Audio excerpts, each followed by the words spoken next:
Good morning, everyone, and welcome to the PivotBoss pre-market video for Monday, March 28th, 2022. I am Frank Ochoa, aka PivotBoss.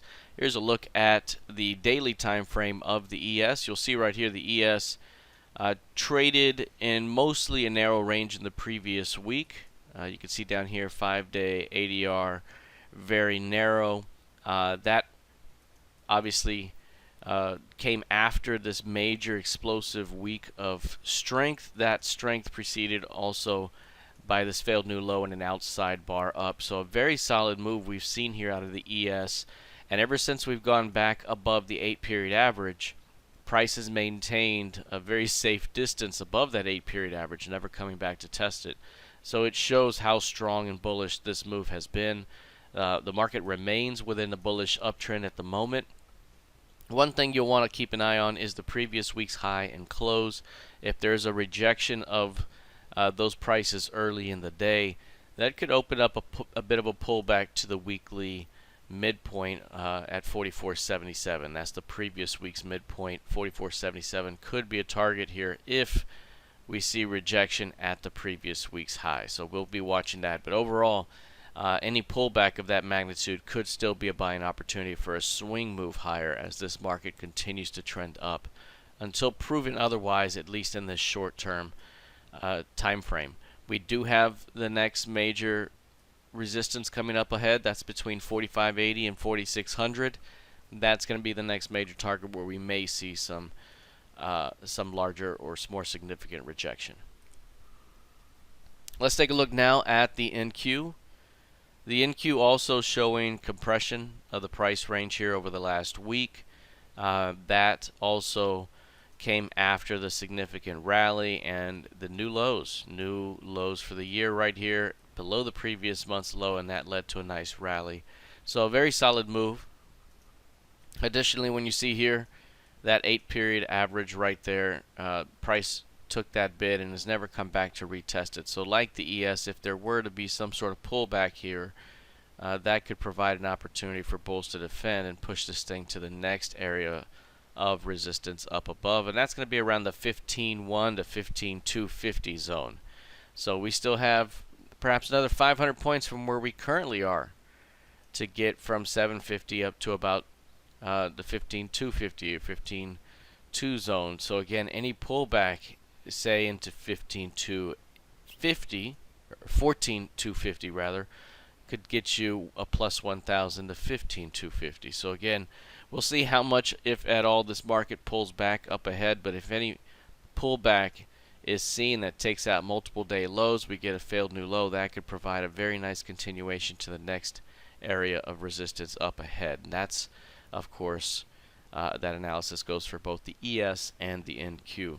Now, taking a look here at crude oil, you'll see crude oil right here in a narrow range as well. It's a high range, narrow range, but nonetheless narrow. You can see that right there on a 5-day basis developing 48% of ADR, 9.83 points of range. And again, that's pretty significant here, but that shows again the market structure that we've been following. The 116 to about 106. Down here is going to be 106 down to about 96. And if it fails to hold this zone, we start to drop in here and trade in here a bit. So it's already traded in here before, over here, traded there and here. So again, if there's a hold at 106, we bounce back up and hold. But if there's a failure here, that's where it drops and trades in the lower distribution. So 106 is going to be the key level to watch here early in the week for crude oil.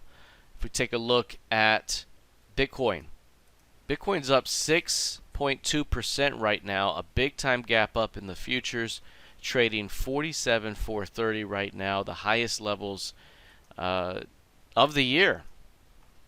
So the highest levels of the year. To begin the year, we were right around that 47 and change level and took it offered. This right now took out those highs today. Up 6+% is up on the year right now. We've talked about the rounded bottom that has come into play and how strong this move was. But even a couple of weeks ago, we noted this narrow range sitting right on 37.5 could be an opportunity to get this thing going back toward 46K. It's not only done that, it's gone through it into 47s. Now bullish and positive on the year. Can prices hold here? Can they hold? Can they build on this move and push even farther to the upside? That's going to be the big question here. One of the things we've noted is obviously the rounded bottom accumulation pattern. And if we get ourselves a major transition phase through here, that could be significant for short-term directional conviction and strength, but also longer term over the next, say, 3 months plus. Now, one thing to keep in mind, this 8-period average right now starting to rally after the compression phase here. Any pullback could still, in that PIMA trigger zone, could still be an opportunity to buy as this thing attempts to push toward 52K up ahead. So right now, can we stay above 46? Can we further transition? Can we develop a higher low and go? We will see, but a very good move so far as this thing has rallied from 37.5 to 48K over the last few weeks. If we take a look at ETH, very similar price action, only this one is up 7.35%. Just rallied 1% in the recent moments. This one also new highs here for this move, but not quite new highs for the year. This one's rallied here very nicely. A triangle breakout from this range here where the edge of the key range is coming into view now. 34.13.5. That's the edge. Down here we mentioned before that prices below the key range low were going to be the best prices for an opportunity higher, but sometimes you don't get that low. Instead, we've gotten price holding off the 2400 level multiple times, and we've rallied. The 2750 level has been a key pivot this entire time, holding below it, pushing above it, holding above it, below it, above it, below it, until it finally went bid here and is now triggering the next phase up. So with Bitcoin and Ethereum both looking very strong, both look like they're starting to break out of significant accumulation type patterns. You're starting to see the PIMA trigger zone come open as well. The next pullback could be an opportunity to get in before this really pushes to the upside much more. So we're going to see here, can these hold above these major areas of resistance? 3300 is a significant area. Can it hold above that zone? Or will we fail and drop right back down to 2400 and remain in the range? This is the edge to watch. Right now, a lot of strength here. Any pullback could open up quite a bit of strength ahead for the bulls. All right, that is it for now. We'll see how this plays out heading into the new week of trading. Good luck, trade well, and I'll see you in the trading room. Take care.